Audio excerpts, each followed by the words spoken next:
On this episode of Team Building Saves the World. I not only work here, but I'm also a client or whatever that is. Yep. We're open 24/7, but our shelves are literally 2 feet wide. There's just no chance. Please don't use my internet at my little free library. So you don't even need to dig a hole anymore. So we made it a little easier that way, right? Come on, I have a post hole digger for a reason. Hello, team. It's me, your old friend Rich Renenzland, host of Team Building Saves the World. And from an early age, gang, I was a big fan of books. Honestly, our local library was my favorite place to be, and my parents appreciated that since they didn't have to pay for the books I would only read once. Well, did you know that there are small book lending boxes currently in operation across 7 continents called Little Free Libraries? And today, we're going to talk to the Director of Operations at Little Free Library, Scot Wirth. But before we do, I have to share some love with all of my supporters at Team Bonding. If your team is ready to experience teamwork through the power of play, then visit teambonding.com to learn more. Now, team, join me in talking to a man who learned all about building community from a small box in his front yard full of free books. Mr. Scot Wirth. Scot Wirth, thank you so much for coming on. We appreciate having you here. Can we start off? Normally, here's what I like to do is I like to have my team out there learn a little bit more about you, just to get to know you and your background. But sure. I would like you this time to start off. Can you tell us about Little Free Library and how you got into that? Absolutely. Thank you for having me here today, Rich. I do appreciate it. Happy to. So I'm the Director of Operations at Little Free Library. Mm-hmm. We are a nonprofit organization based in St. Paul, Minnesota. Our founder, a gentleman by the name of Todd Bull, put up the first Little Free Library in 2009 in his community in Hudson, Wisconsin, which is about 30 miles east of St. Paul, just across the border into Wisconsin. Nice. In 2012, Todd formed the nonprofit Little Free Library. And so we will be celebrating our 13th birthday here in May of 2025. Todd put up the first one in the front of his house in the shape of a one-room schoolhouse in honor of his mother, who was a former teacher. Mm. And then it just kind of grew and grew and grew from there. This past March, we celebrated our 200,000th Little Free Library. We are in over 120 countries. We are on all 7 continents. There is one at the South Pole. Awesome. Yeah, it's really cool. We have a photo of it and everything. It's kind of one of those fun things we get to share. Like, we're on all 7 continents. We're going for this. That's really nice. Yeah. And I'm the Director of Operations. I've been here for 4 years. We do run an online store, which is where we generate most of our funding from individuals who purchase. We then take that money and put it into our programs. So we donate and grant libraries throughout the year through our Impact Library program, our Read and Color Library program, and our Indigenous Library program. So last year we donated and granted almost 900 Little Free Libraries. So for those who may not actually be aware, what are they? What they are, we call them book sharing boxes. So about half of the ones that you see out in the wild, people have purchased from our organization. The other half people have built themselves. So they reuse microwaves, bookshelves, anything that can hold books can be a Little Free Library. So anything, if people do build them themselves, we ask them to come to our organization, buy a charter sign from us, and then that means that they're a registered Little Free Library.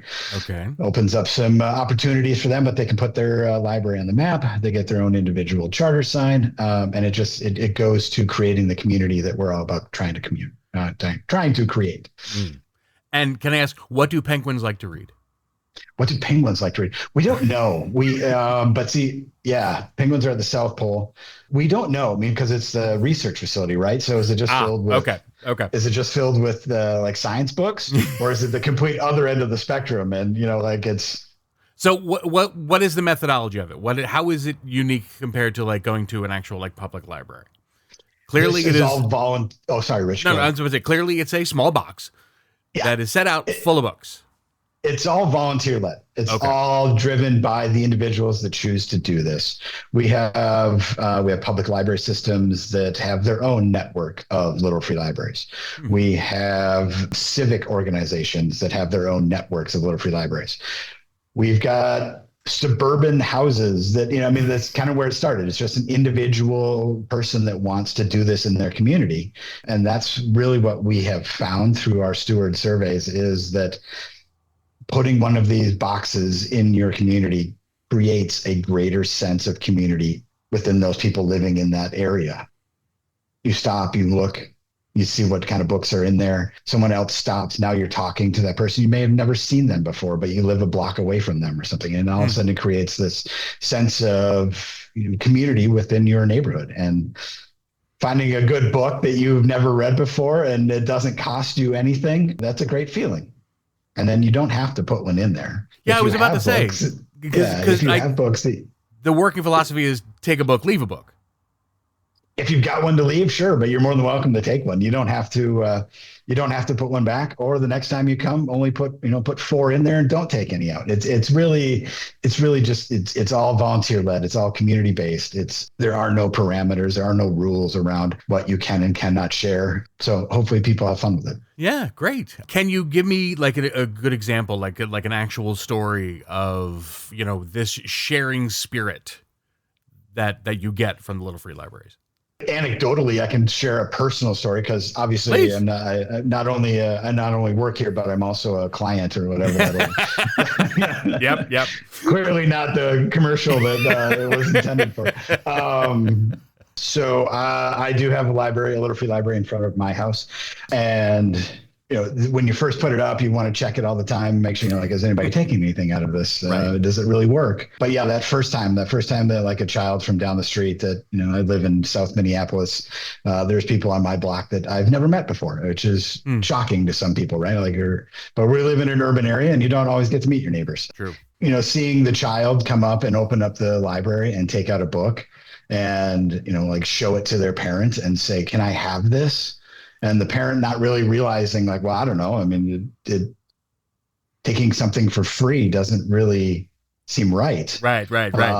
But then because I was watching this and because they had never seen it before, I kind of stepped out of the house and it's it's all free. You take whatever you want. You don't have to put anything back in there. And the look on the child's face was just, the awe of being able to take this thing home. And then, right there, you've got them hooked, right? I mean, this child now, I see this child ride their bike up and down the street all the time. They stop at the library, they look through the window. Sometimes they open and search through and stuff. So that's what it's about, seeing that child get happy about a book, right? Yeah. How do you maintain it though? How do you get it where it's functioning on its own?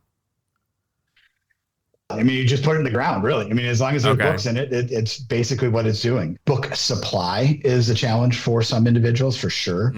We have recommendations on our website about how to supply books. Not everybody can go and buy brand new books and put them in their Little Free Library. And that's not what it's meant to be, right? Some people do want to share brand new books, and that's a great place for people to get brand new books. But I don't think I've never bought a book to put into my Little Free Library. It's either through Goodwill. You go there and you just get donations from them. Right. Donations from neighbors, from your community, people down the street. There's libraries, they're always giving away books that after they've culled them from their stacks and they can no longer rent them out. You can just go and get them. So, and then we have all sorts of resources on our website as well as for individuals that may need it. Excellent. So what's the community like for the maintainers, for those people who have actually volunteered to put one of these in their community? Is there a social media presence for them, or is there just a way for them to constantly talk to each other, to update, to, share best practices, what have you? That's a really good question, Rick, because that is one of the things that as we've grown as an organization and more of these volunteers come to us, it's how do we connect them, right? Because we don't want any of them to feel like they're on an island all by themselves. So we do have a Facebook group. So once you've gotten the charter signed from us and you get your individual charter number, that kind of unlocks the entrance into the Facebook group. We are on. I'll have to go to the marketing department and see how to say this, but yes, we are on all platforms. Okay, we do great. have a social media presence out there, but the most like recently we have developed. In just over a year ago, we started Team LFL, and it's basically just a clearinghouse for volunteers. And so we know that there are people that want to volunteer that cannot have a library, and so they're wondering how they can get involved. Okay. There's also people that have a library that need repairs or need books or something like that. And due to any sort of circumstances, they just can't fulfill the commitment. Right. So finding a place to put all of these people, I have books, I need books, I need assistance with repairs, I know how to do repairs, I want to volunteer my time, but I can't have a library. We call it Team LFL. We've got it. It's on our website. You can go there and sign up to volunteer in any sort of capacity. And that's really kind of connected people. Stewards is what we call them. Stewards across the country, and finding people outside of their immediate community and the larger community in the areas that they live. Have you seen any sort of, because I was talking about like sharing best practices and making sure that everything has a my little free library is very similar to their little free library, so that everybody knows what these things are supposed to be and how they're supposed to look. But what kind of unique customization and styles have you seen people implementing? There's some fascinating people out there that know how to do some of this stuff. We've seen ones made out of old tree trunks. They hollow out the tree trunk, put a door on it, and there's this little free library. Awesome. We try to highlight some of these individuals in our blogs and our monthly newsletters, like Libraries of Distinction. There's some people out there that are very, very creative. We have some creative ones on our website as well, so there's a little bit of flair there if you're interested in that. But there are definitely people out there that take this and love it and add their own sort of, like you say, flair to it. Right. And then it's in front of their house. It matches their house. Some of those are really cool. Like, I don't know, they get basically an architect to build it, and it looks just like their house. It's fascinating. That's amazing. But let's talk. What is Little Team Library? Team LFL is what we call it. Okay. Yeah, that is where volunteers can go. So if you want to be involved with Little Free Library in any sort of capacity, maybe you already are a steward, but it's a place you can go to find if there are opportunities in your area, or if there aren't any, you can say, well, I'm available to do X, Y, Z. So I mentioned our birthday coming up here in May. We have Little Free Library Week. So there's a celebration and we put things out there. We ask stewards to do certain things. And we have a number of steward meetups that are planned for that week. So we've reached out. Stewards have come to us and said, I'll host one of those meetups. And so they put the word out in Little Free Library, either you're a steward or maybe you're just in the community, maybe you just love sharing books. You can go to these meetups and you can meet other individuals in your community that are like-minded and like Little Free Libraries. And it's, you can share ideas, you can talk about books, you can do a number of different things at these meetups. But it is, like you mentioned, getting that community, that larger community together in places that just wasn't happening, in the first few years of the organization.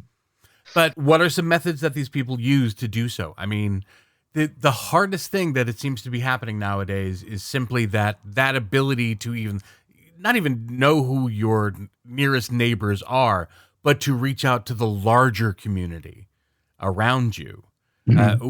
How do we get people past that first step of how do I even start? Yeah, that is a very good question. I don't know if we have the answers to that. We're definitely trying things. We're definitely, this is one way that we're doing it is we're encouraging these individuals to reach out the best they can, right? Like through Team FL, through the Facebook page. Hey, there's a meetup at, 123 Main Street. Come on by, bring a book, grab a book. We're just going to sit there and talk. We're going to celebrate Little Free Library's birthday, hand out bookmarks, that sort of thing. Some people actually go door to door, like handing out flyers, like just the old brute force method, right? The way we used to do it before the internet, like here, come by my house. And I know that there's probably some of these people, these individuals or the stewards, they have their very own Facebook pages based around their library. And then they send out, notifications based or through that channel so that people that are following that individual library get the information. And then again, some of them are attached to organizations. So public library systems, they'll put it out there that, hey, we're doing this at our Little Free Library during the Little Free Library week. Others are, there's barbershops, there's laundromats, there's places like that have, it's a community gathering space, and they put it out and say, come on by on this Saturday. We're going to have books. We're going to have lemonade. We're going to have bookmarks. And it's just going to be a community sort of gathering. And we want to share this with everybody. Can it seem to newcomers a little daunting? And if so, how do you get them past that? Like, how do we make this simple enough to make anybody out there who's listening and thinking, this sounds like a great idea. I don't know if I have the time. I don't know if I have the effort. I don't know if I have the books to actually make this self-sustaining and profitable is the first word that came to mind. But of course, it's not a profitable endeavor. It's a community building endeavor. So how do we get them from sitting here thinking to themselves, this sounds like something I want to do, to actually doing it? Mm-hmm. Well, one, we've made improvements on what you can get from our store, right? So before it was just a post in the ground, you had to dig a hole. Yeah. We've got different ways now. There's a ground screw, so you can just screw the post into the ground. We even have ones that sit on top of the ground. So you don't even need to dig a hole anymore. So we made it a little easier that way, right? Come on, I have a post hole digger for a reason. For one reason. But outside of that is literally the statement I made before. Anything can be a Little Free Library. It doesn't need to be a box from our organization. It doesn't need to look like a house. Right. Anything can be it. And I mentioned like barbershops and laundromats. A bookshelf inside of a community gathered area that services the community, whether it's something like that, like a barbershop or a laundromat, or just a community center, or a park building. Anything can be a Little Free Library, and that's where it starts. It's just make that step. This is what we're doing, and if it's 4 books, that still counts, right? But once people start to see that, oh, okay, well, I got this book from there and I have these 2 at home, and now 4 turns into 6. And then, the next person comes by and is like, that's what I should do with those 10 books that I have at home, is I should bring them and put them on the shelf. And so now 6 turns into 16 if I did my math correct. That's really where it starts, and trying to tell people that, again, it doesn't need to be this grandiose 100 book mega mansion in front of your house. It can literally be we've seen people with plastic tubs, put them at the end of their sidewalk that leads up to their house, and a sign or handwritten sign that says Little Free Library. And sure enough, people open up the lid, they search through the books, they take what they want, they put the lid back. I mean, that literally, that's the bare minimum. You just take it out and set it down and say what it is, and then you have the other people that do the very large mansions. The obvious fear seems to be, of course, somebody's going to take everything. Sure. That container is going to be gone when I turn around in 5 minutes. I mean, if you value the container, then yeah, that's a problem. But if you're putting it down the end of your driveway, I'm pretty sure you don't value it though that overly much. But how do we get over that fear? Because there are going to be those people who are concerned about the fact that people are going to come and they're going to take the books, and that's fine. That's why I put them out there, but I'm never going to get anything back. So this community building dream that I had just became you guys are just stealing my books now. Well, I mean, it's kind of in the title, right? We're a Little Free Library. You can't steal anything that's free. Correct. Technically, right? Yeah. So yes, there are people that decide that they want to clean out the libraries. The market for used books is not something that anybody, I think, should really rely on to make a good living. But who knows? Maybe that person that took those books needs them because they have a school that they need to bring them to or something. We just don't know, right? Like we never know what the reasoning behind it is. But again, it's a free service. And if you're going to join the movement, if you're going to join it, that's the jump you do have to take, right? This is that, like, I'm putting these out there for people that need them. If somebody needs 40 books, because I filled my library with 40 books, if somebody needs those 40 books, they probably need those 40 books for a good reason. Sure. And if they're going to give them to other people, maybe they're taking them to the church and they're going to give them to individuals who are homeless. Maybe they're taking them to a school and they're going to give all the books to a school. Who knows? But it is a free service. It is something that, yes, you do have to kind of suspend that. But it is, like there is no, unless you actually physically take the box itself out of the ground off of private property, there is no stealing, right? I mean, like you're taking something that's being offered to the public for free. Well, I still have the hole in the ground. I'll just get another post. Right. Well, and then, but if you have the post hole digger, you want to dig another one, right? Several. Yeah. Yeah. If only just for support. The big question that also comes to my mind is I am the father of a teenager. She is away in college. And I remember very clearly her when she was little, voracious reader. Yeah. Could not get her hands on enough books. To the point where when she got into her early teens, for Christmas, she kept asking me for books. She wanted an entire collection of books. But at some point, tablets got in the way. And suddenly it's not about books anymore. How do we get, as a parent, how do I get my kid back to parchment? How do I get her back to flipping through pages and that visceral love of reading again? I don't know the answer to that question, Rich. Okay. I have 2 teenagers myself, and yes, I battle it as well. On the other side, like to also kind of speak out of both sides of our mouth, right? We've also embraced that, right? Like, so we do have we have an app. We have a Little Free Library app. Oh, great. And it's got a map on it, right? So anybody who is a registered steward, they can put their library on the map. And so people who are not stewards can download the app. And I encourage you to do so as well, Rich. And so you can find Little Free Libraries wherever, like let's say you're on vacation and you need a beach read, like, oh, is there a Little Free Library nearby? I'll open up the app. I'll look at the map. Sure enough, there's 1-2 blocks away. I'll walk over, see if there's anything. You can also set it up. So let's say you've got a number of books in your house that you want to donate. You can set up a route so that you just take a bag of books and you walk your neighborhood and you fill the Little Free Libraries as you go along.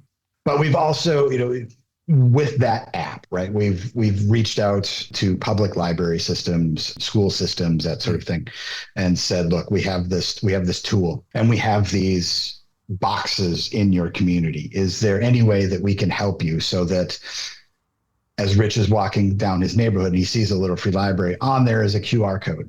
On there is, directions on how to get to said public libraries, digital archives, or how to get, maps to the physical library. Maybe this person doesn't know where the actual library is. Very possible. All of the services that are inside our public libraries are so integral and so important to community members, whether it's using the copier to copy a resume, whether it's using the internet service to fill out a job application. I mean, there are so many things inside that public library that people, whether they don't know about it, they can use the Little Free Library to gain access to what they have online, or learn about where the actual library is and go and take advantage of those services. So it may not be about turning the page of a book, but it is certainly something that we, if somewhat embraced on the tablet side of things, or the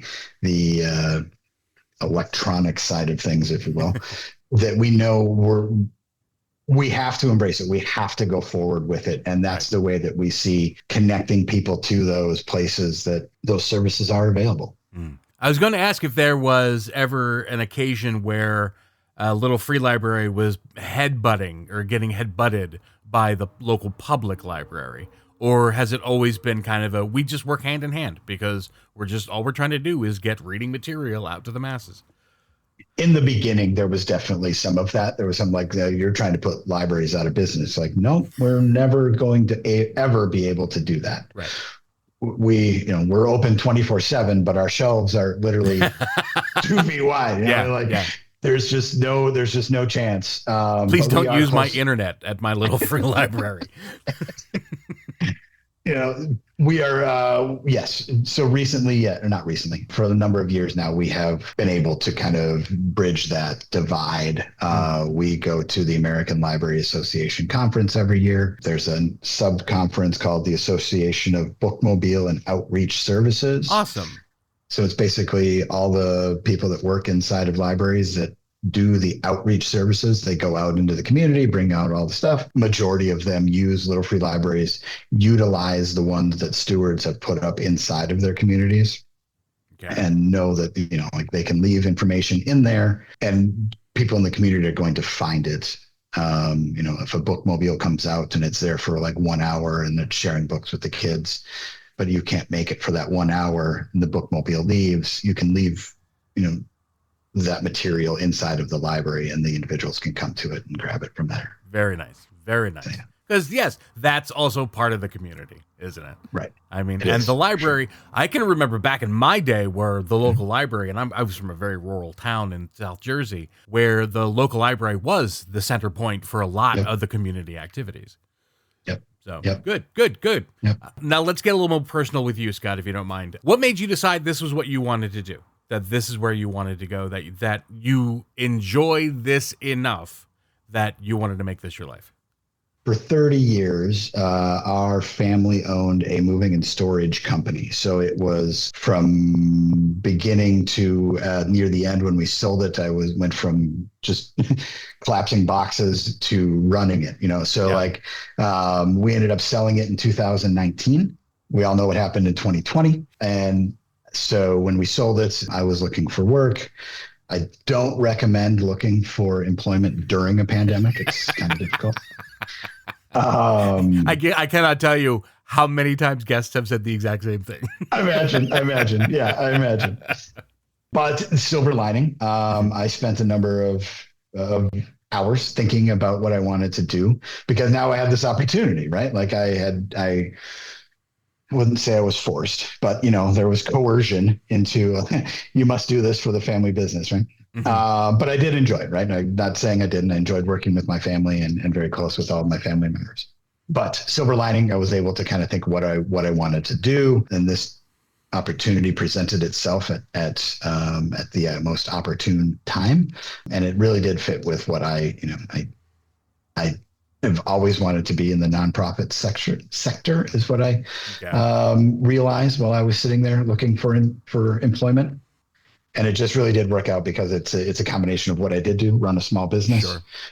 We have the online store, which is basically our own kind of social enterprise. So I got to do that. So I kind of got to mix what I was trained in and knew about with what I was passionate about, and I could do good things, really this is a dream. I get to talk to individuals like you about Little Free Libraries, right? I mean, this great idea that I didn't come up with, that somebody else came up with, and I think it's a wonderful thing. So that's how I kind of got to be here. Okay. What is your favorite book, or what book can you remember that like changed or influenced your life?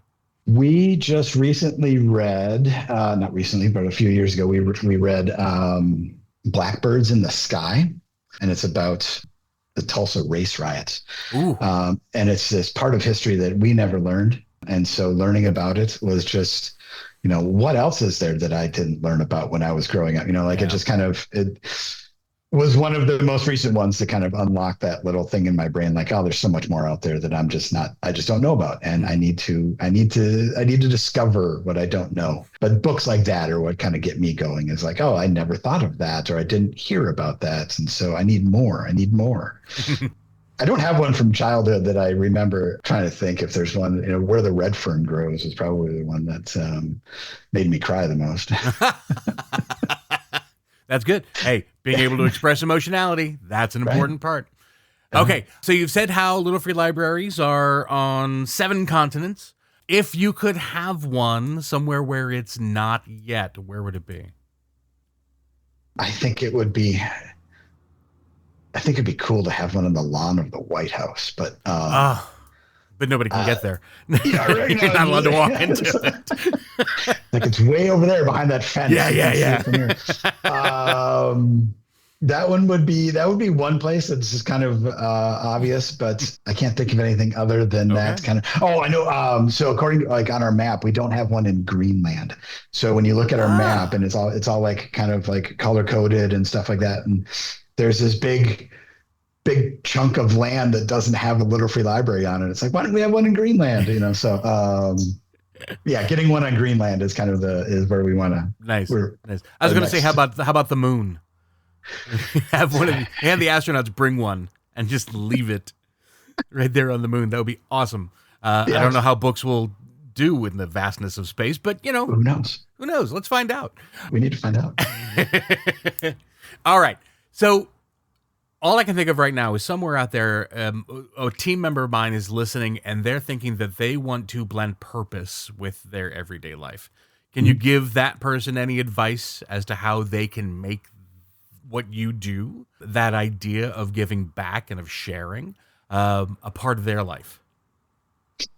Easiest thing to do is, if you have books in your house, take them and put them in little free libraries. You're more than welcome. And this is kind of it's okay to write a note in there and say, this book this is the reason I really love this book. And I hope that you enjoy this book as much as I do. Awesome. Finding that, like, as you open up a book, part of our Read and Color program is getting diverse books into libraries, into communities, so that children and individuals can open up a little free library, see a book that looks like them, right? See that there's it's written by somebody that looks like them. Yeah. It has characters that look like them. Expanding that instead of just sharing books that don't exemplify our vast cultural differences in this country. That would be one thing to do as well, is find books that you can then share that show those characters, show those authors. But those would be two of the basic, or the pretty, easy things to do. Is find the book that you love the most, write a note, or find books that you want to share with individuals in your community or other communities. What if they wanted to do something a little more in depth? Like you made a career out of it. You joined a place that was already functioning, true, but you've made a life from that, or continue your life through that. What about that person that's afraid to take that first step? Because I am assuming out there, like me from my early days, as soon as somebody says that I'm in a not-for-profit, I'm not going to have money. Little realizing I was going to make this my life, and I wasn't going to have it anyway. So what can you say to that person to get them over the hump? Over the hump? I don't really have very good advice on people and how they should gainfully employ themselves. Okay. But there are plenty of opportunities, even if you're not sharing, little free libraries or sharing books. Yep. There are definitely things within communities and in different organizations that you can do to get involved.